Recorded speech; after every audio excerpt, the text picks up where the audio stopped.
drive at all. How can I get to the hospital if you guys take that away from me? I can't, so don't take all of the hospitals away. We need them. The other thing I want to say is we need the 435 because my mom is on that bus route and she has nobody else to take her anywhere, and she would not be able to get to her doctor's appointments, and she does not drive either because she cannot drive. And she's a senior citizen and disabled.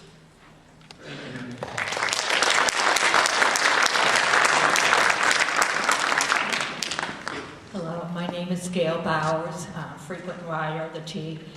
I just want to say that ask the T to give consideration not just on how many people are riding these buses, like routes like 456 that may have low ridership, but where they are being taken to. A lot of these buses, like the 436 and the 456, go right by hospitals. And these buses are not just luxuries, they're necessities. Thank you. Our next group of 5 can make their way down. That's 51 through 56. Hi, my name is Raquel. I'm a resident of Salem, and I'm also a program director with Bridgewell, which means I run a residence for adults with disabilities. I have 3 of my ladies here. Sharon, can you stand up, please, Sharon? This is Sharon. Sharon takes the ride to work Monday through Friday. That's $2 there, $2 back. She makes about $40 a week, so she's already spending $20 of her paycheck to get to work. If these fares increase for the $3, now she's spending, okay, so I'm not very good at math, but more. And if we go to the 450, she's spending more than she makes a week. So if that's one individual in one of my group homes, then that's 100 individuals in our company. If that's 100 individuals in our company, then that's 1,000 adults with developmental disabilities in the North Shore. And page 6 in the flyer, the current economic downturn has exacerbated the T's financial situation and limited its means for relief. What's the incentive for these people to go to work if they're paying more to get there than what they earn?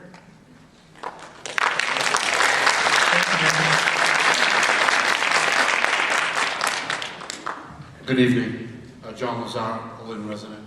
I'll be brief because I'm sure many of you will need to try to catch the train. In case it's on time. I want to be brief. Listen, this is sort of like a bizarre universe talking to some of you folks up here. We've already heard from McGee and some of our state politicians. The exorbitant, outrageous salaries being handed out at this T in the MBTA, it's just really ridiculous. Yes, we are saddled with the big debt, and we have to do something about it. The fellows we need to speak to aren't here. They left a long time ago. But I'll tell you what we need to do. We need to legislate approval. These folks have got to get some fire in the belly and legislate some approval for a transportation bond bill to repay or capitalize the MBTA, the funds that were diverted from improving and maintaining the public transportation system. That's paramount. Next week, the Speaker, DeLeo, is going to outline his 6-month or 7-month agenda for top priorities for the Commonwealth. Let's see if transportation and public transportation is going to be one of DeLeo's priorities. And if it isn't, the boys who left here earlier better put a call in and speak up.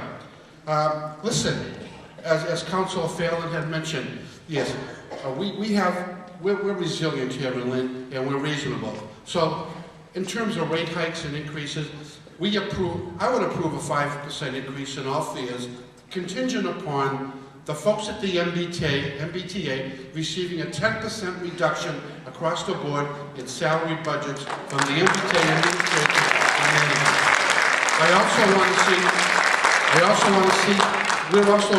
We'll approve a 5% increase in all fares and contingent upon providing some better services to us. How about real-time updates on a cell phone or home computer or a laptop where we know where that train is, out stuck in Gloucester or Beverly, instead of having our family members and disabled and elderly stand up there and freeze their, you know what of. And lastly, I think we should there should be the formation of a public transit evaluation commission. And I just want to briefly describe it. It's a select body working collaboratively with MBTA managers and charged with creating a 10-point evaluation system where the public can evaluate the performance of the MBTA, and that will be based on whether you get raises or whether you still have a job. Thank you, sir.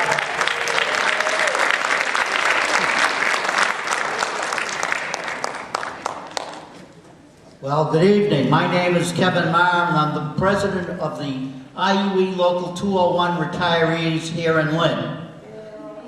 And I grew up in Lynn. And I grew up hearing every year that the Blue Line was coming to Lynn. And in fact, I worked on a number of commissions to try and bring the Blue Line into Lynn. And these people have been lying and who, somebody else used the word screwed. They've been screwing Lynn for so long, for so many, that it's unbelievable. It's just unbelievable what they've done to Lynn. And we should not be punished for this mismanagement. 531 employees getting over $100,000 a year was what Tim Phelan, president of the city council, got. I'm telling you that there's people in there that are getting pensions of $80,000, $90,000, $100,000 out of this system, and we're paying for it, and we shouldn't have to. And to bring them into the real world, Tommy Corners, a GE retiree, 36 years service at GE. His pension is $842 a month, or $9,104 a year. You guys better get real. If I could have numbers 56 through 60, make their way down, please. 56 through 60. I'm Kim Edwards from Swampscott, and I'm one of the corporate commuters that work in downtown Boston. And for the corporate commuters, we have a question, and that is, how is the MBTA being managed? You mentioned that you cut health care for your employees. Well, wake up. The corporate 500 companies, not only did they cut health care for all of us, they made it mandatory for everyone, not in portions like you're doing. That's affecting what rate increases are now. You're saying, oh, we're going to get a little bit less on our sponsorship. Why? For 300 kids, young adults that wrote in and said, for drinking driving campaigns, why are you saying that? Well, you just cut your own throats with that, because now we can't drink and drive. We're going to have to, because we don't have the MBTA to go to functions that night. What have you done for the corporate America? You cut our service to North Shore. We can't even take medical appointments in the middle of the day. We have to take our cars in. You cut your own throats. We can't even get seats at night on the 510 train. But you want more people on the 510 train? People are standing. Why don't you take these commuter trains yourself and cut out the 100% monthly pass that you give your employees? Isn't that amazing? Corporate America's taking all those little perks away from us, but the MBTA gives it to theirs. It's very interesting, but those are the parts that have not come out tonight. Thank you. Thank you. 56 through 60, please.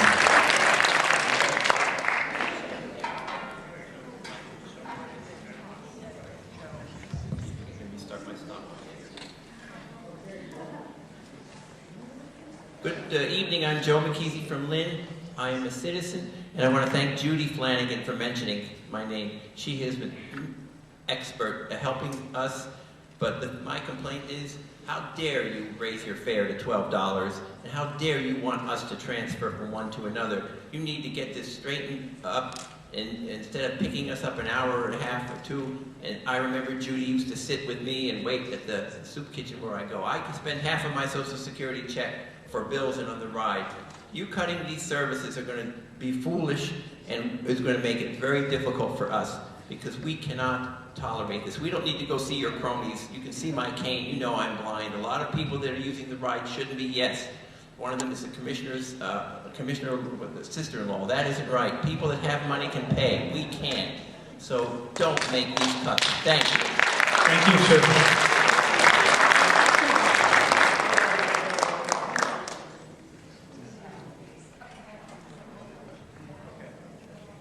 Hi, my name is Doris, and I work in Boston. I live in Lynn. I came tonight to speak because in your booklet I read when it first came out that you're considering running every bus into Wonderland, and then we're going to have to catch the T into Boston. That's going to be a nightmare, first of all, because if you run them into Revere, you have the traffic light up top by the Dunkin' Donuts, you have the track, you have everything. So it'll take forever to get into Wonderland, and then the platform is about as big as your stage here. You're going to run all of those people into Revere. I don't see how it's going to work. Also, I catch the train in on the weekends, and I'm frankly afraid to catch the train in on the weekend. There is no security at the Wonderland station, and I'm surprised that I haven't been mugged. I would like for the T to find some way to keep the buses running into Boston, because the buses are much safer than it is to catch that train from Wonderland into Boston. Thank you for your time. Thank you, ma'am. My name is Sean Fisher. I live in Beverly. I work at a nonprofit in Boston serving low-income students who will be greatly affected by these changes, but I will also be personally affected. I live in the suburbs because I can't afford to live in Boston, so I rely on an affordable commuter rail.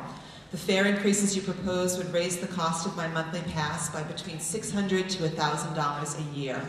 I know that this seems minuscule in comparison to the MBTA's budget woes, but that's a lot of money to me, especially since it is currently unaccounted for in my personal budget, and it's doubtful that my own income will rise enough to cover this increase. I would ask that any fare increases, if they must be made, be phased in gradually, perhaps the course over a couple of years, to allow your customers' household budgets to account for them more easily, especially in these tough economic times. To address the proposed cuts to commuter rail service, let me give you an example. A couple of weeks ago, I stayed in town after work to attend a performance at Symphony Hall. The performance ended at about 10 o'clock, and I took the 10:40 train home from North Station. According to both scenarios, which eliminate service after 10 o'clock, I would have been stranded in the city or would have had to take a taxi from Boston to Beverly. There wouldn't even been a bus option because you're canceling the Beverly bus line. I wonder if you've conducted a survey to study the impact the elimination of weekend and late night service will have on cultural organizations, entertainment and sports venues like the Garden, community events, educational institutions, and the like. Your attempt to fix your budget shortfall may well be disastrous for the budgets and programs of thousands of other companies and organizations in Boston and surrounding communities. I truly understand that this is a real problem that needs a real solution, not just complaints and dismissals. However, if the state made a financial commitment to you in the form of a portion of the sales tax, and the state is falling short on its projected contribution, perhaps the state needs to do more to make up the shortfall, and not your customers. Tell us how to help you make that happen, and we will help you. Thank you.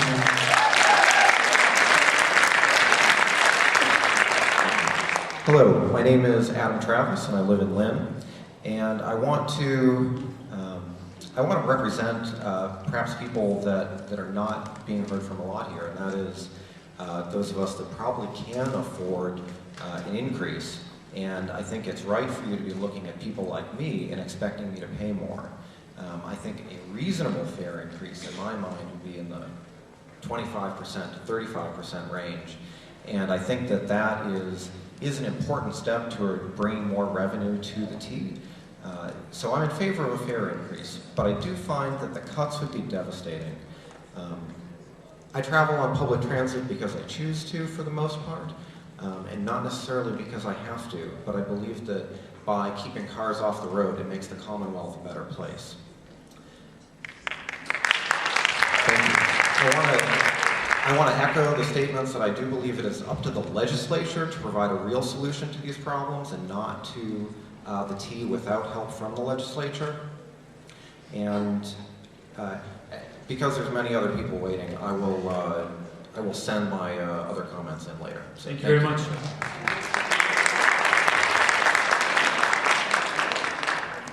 Hi, I'm Robin LaMonica from Beverly, Mass, and I just wanted to say that the 451 goes to Salem Depot and I get on the 465. And if you cut those bus lines, I can't get to work. And I just wanted to say if I can't get to work, I'm gonna have to quit my job and go on welfare. So, I mean, I don't know what to say about anything else. I've never spoken in front of a crowd, but I just wanted to voice my opinion. Thank you. very much. I can have numbers 61 through 65 make their way down, please. 61 to 65. Good evening. My name is Austria, and I live in Lynn. And I'm here. I came for one reason, but then when I came to the meeting, there's a second reason. My son goes to Chicopee as a student, and that's a 2-hour drive. If you eliminate the weekend ride, it's going to be hard for me and for him. I won't be able to see him every weekend. That makes him be here, to go to the school here in Lynn. I don't want him to go to school in Lynn, only Lynn. He needs to explore the whole Massachusetts. That's why I need the weekend ride. And then the second thing is when I came here, you guys said that you're going to have the disabled seniors go to your office and show that they're disabled. You need to have your employers go to their houses and see how they ride on the buses. That's my thing. Thank you, ma'am. 61 through 65.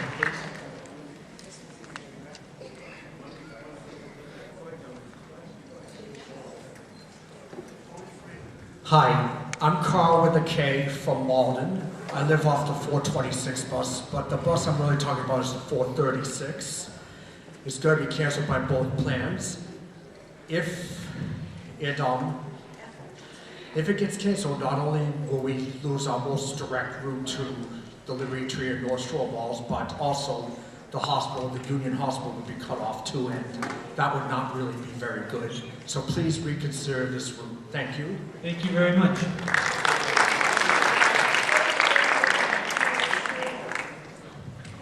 Hello, I'm Eileen Mackey. I work at Pioneer House, which is a day program for adults that suffer from mental illness. Pioneer House is a clubhouse, and our focus is to get people back to work in the community. I'm proud to say that we have 15 members working in transitional positions. We have 12 members working in supported positions, and we have almost 30 people working. The majority of our members that are working depend on the buses.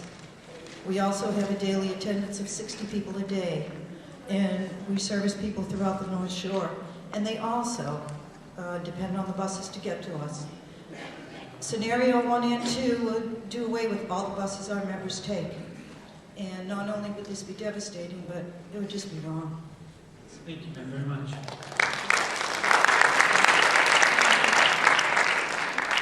Numbers 66 through 70 can make their way, please. 66 through 70. Hi, I'm Judy Robbins. I'm from Peabody, but I'm a member of Pioneer House that Lynn just talked about. And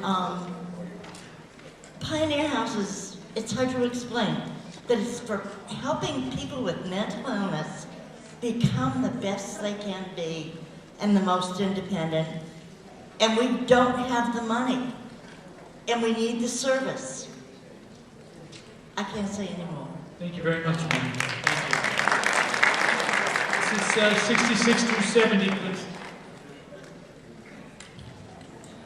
My name is Denise Jackson.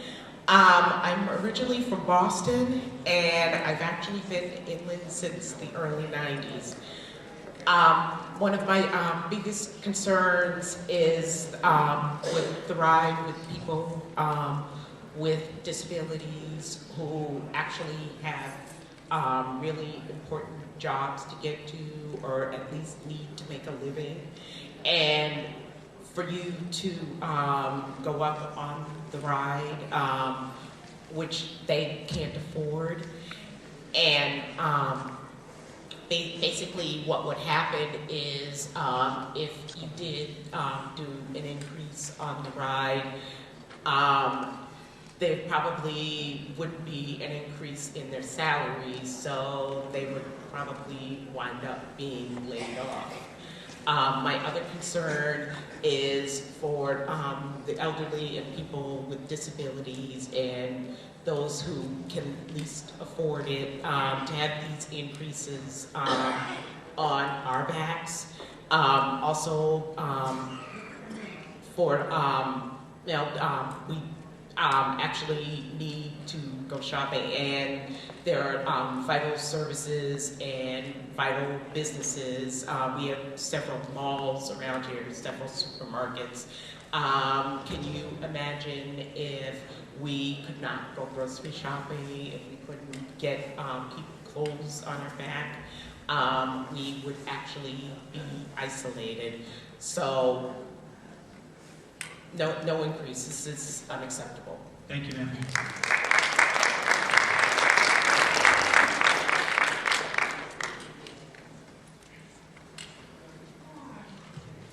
Thank you. My name is Linda Graham. I'm approaching my 70th birthday. I've been in the Boston area and riding on the T since 1964. When I bought my home in Lynn because I could afford it in retirement and because of the high percentage of seniors in the city and the services available to them and the good transportation that would let me get to every place I needed to go. I bought on top of a hill. I have all the advantages in my mind, flooding, etc. I did not have in my mind the fact that I would develop a breathing problem, and 90% of the year, either because of the steepness of the hill and ice and snow, or poor air conditions, so that I was unable to breathe, that I would not be able to get up and down off of that hill. I can get on and off of buses. I can manage to stagger up and down the stairs and the ramps. But 90% of the time, I cannot get off of that hill. So I don't know how that would qualify me under these new proposed guidelines. However, I'm here to offer some suggestions and point out a couple of things. I would suggest if you're going to have a percentage increase, that it be the same percentage across the board. The proposal that you have, that because the seniors use more services, they should pay a higher percentage, is the same kind of logic that I would have if I said you shouldn't include in my property taxes the amounts that are designated for school taxes because I don't have children in school. I've lived in other parts of the country, and there are other options you could consider besides internal reorganization, which is a priority. You could have, right now, on Saturdays and Sundays, you're alternating the 435 and 436 routes. You could do the same thing during the week. You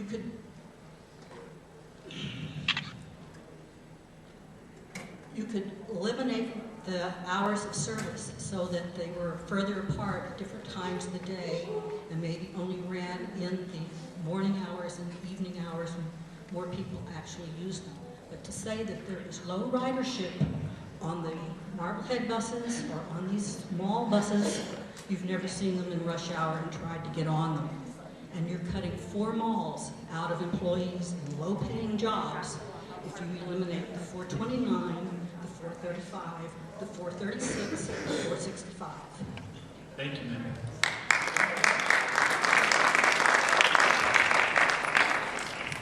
Hi, my name is Patricia Downer, and I live in Beverly. I rely on the commuter rail to get to and from work, and I also rely on it for most of my other transportation since my husband and I share a car and can't afford a second one. When my husband and I purchased our house, the existing public transportation played a large part in our decision of not only where to live, but to even purchase a house at all at this time. We would not have chosen to live where we do if the plan cuts that you are suggesting were in place, because we specifically chose a house near the commuter rail. The fare increases and reduced commuter rail hours are going to place a strain on our budget and make it difficult for us to get around. But yet, I'm one of the lucky ones. The proposed changes will be a major inconvenience to me, but at least I can scrape by. There are many others who are less fortunate, and the proposed plans attempt to balance the budget on the backs of many who can least afford it. These cuts and fare hikes are going to be disproportionately impact people who already are just simply struggling to get by. These people can't afford fare increases, and they can't afford a car to drive to their destinations, especially considering the high costs of parking, gas, and tolls, not to mention car purchasing and insurance. The fare hikes are equally outrageous. When I moved to Boston in 2003, the tea only cost $1. Now, with the highest fare hike, we could be paying 2.5 times that, and that's just one example. These proposed changes will already make the horrendous traffic problems in our area that much worse, and will have a negative impact on our environment and economy. Both plans are setting the MBTA up for a downward spiral of decreased ridership and decreased fares that will only further perpetuate fare hikes and service cuts. The state needs to step in and make sure that the public transportation system continues to serve the public. Match the sales tax projections that they said as just a starter, and don't let public transportation get destroyed by the state's refusal to fund it. The public has already suffered enough due to the various economic crises that we're dealing with right now. Thank you, ma'am. If I could have numbers 71 through 75 make their way down, please. Hello, my name is Michael Murray. I rely on public transportation to go to work. I catch the 459, and then one of the proposals is completely eliminated. Me and my mom both depend on it. Also, I depend on the public transportation to go to school, and I just wanted to say I don't think neither of them are fair, and I think that there's a better way that you guys can do it. Thank you. Thank you very much. Okay.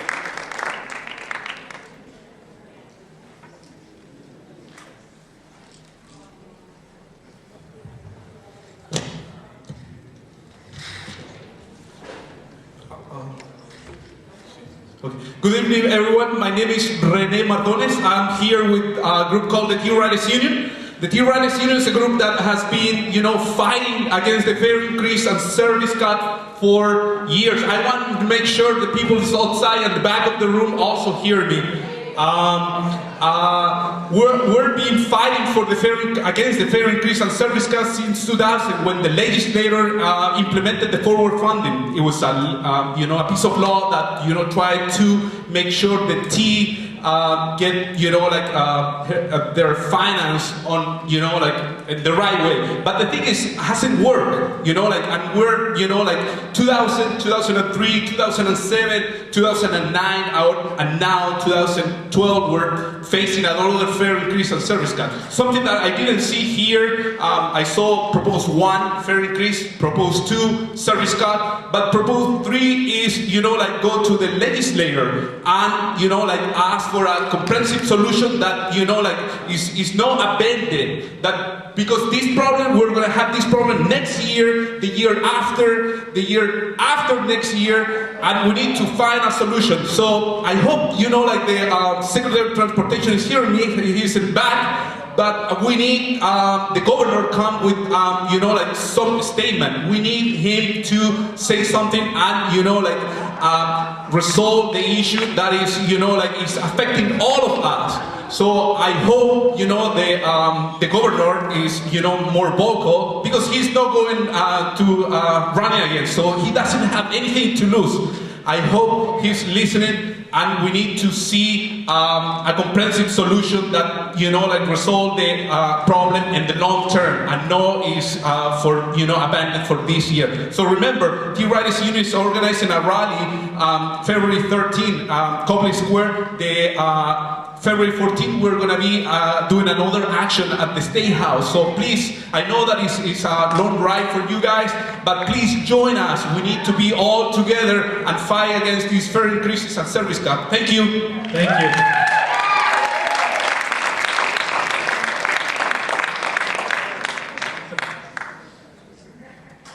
Good evening, folks. Lloyd Caswell, my wife, Mass. I was very appalled in reading the paper where there would be many cuts to the MBTA bus service in and out of Marblehead. What, 25 years ago, we lost the buses to sell. Let's not lose buses to Boston, Lynn, and beyond. I'm disabled. I gave up driving about a year and a half, 2 years ago. One way to get around is the ride or the MBTA bus service. And we need this proposal to pass through. We can cut some money of the spectrum. So, let's get this to the drawing board, get smashing done for everybody. the disabled. We disabled need to be recognized just as much as the elderly. And I really want this to MBTA to pass and keep buses in Marblehead. One other scenario,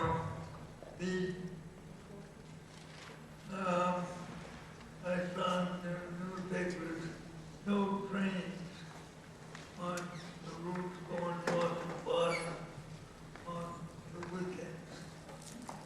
I depend on this to go to meet somebody up in Newburyport once a month. And I don't have the train to go with the ride. Well, there's no train down, no ride on Millhead. I can't go into it anyhow. One other scenario, I'm on several committees in the town of Marblehead. And there's a couple that I have to depend on the ride to attend to. If there's no ride, I'm not able to attend it. I'm very active in my hometown. I'm not there right now, but they're anxious for me to get back home to keep active in my advocacy for the disabled. Thank you. Please do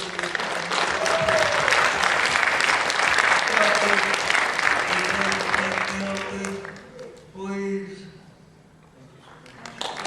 Thank you very much.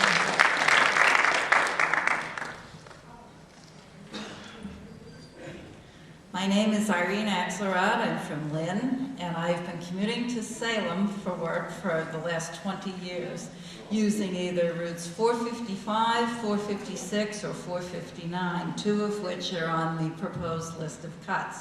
Now, of course, I'm not alone on those buses.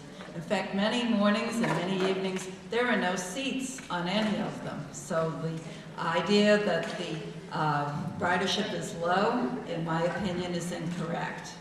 It would affect Salem State students. It would affect the people that shop and work in Vinnon Square. It would affect the people who take the 456 for work and for medical care at Salem hospitals and the surrounding doctors' offices. I'm definitely opposed to the cuts, and I ask the MBTA to consider other means of raising revenue, perhaps through advertising and other means, which I will address in an email. Thank you. Thank you, ma'am. 76 through 80, can make their way down, please? 76 through 80. My name is Karen Cousino. I'm from Salem, and I take the ride to Beverly and back every day for work.